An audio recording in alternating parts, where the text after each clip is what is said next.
जळगाव जिल्ह्यातील चोपडा येथे BHMS डॉक्टरांना ब्रीज कोर्सनंतर महाराष्ट्र मेडिकल कौन्सिल नोंदणी देण्यात आल्याच्या प्रस्तावानंतर इंडियन मेडिकल असोसिएशन आक्रमक झाली आहे। तर IMAच्या पदाधिकाऱ्यांनी तहसीलदारांना निवेदन देत राज्य सरकारने हा निर्णय तातडीने मागे घ्यावा अशी मागणी केली आहे।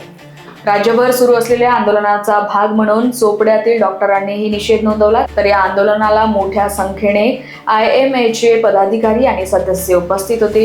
सरकारने निर्णयाचा पुनर्विचार करावा अशी मागणी डॉक्टरांनी केली आहे। सरकारने आता नवीन नियम घेतलेला आहे किंवा BHMS जे डॉक्टर्स आहेत त्यांना महाराष्ट्र मेडिकल कौन्सिलच्या अंडर रजिस्ट्रेशन्स द्यायचे आहे आणि एक फार्मसीचा 1 वर्षाचा ब्रिज कोर्स करून त्यांना ते रजिस्ट्रेशन देण्यात येणार आहे।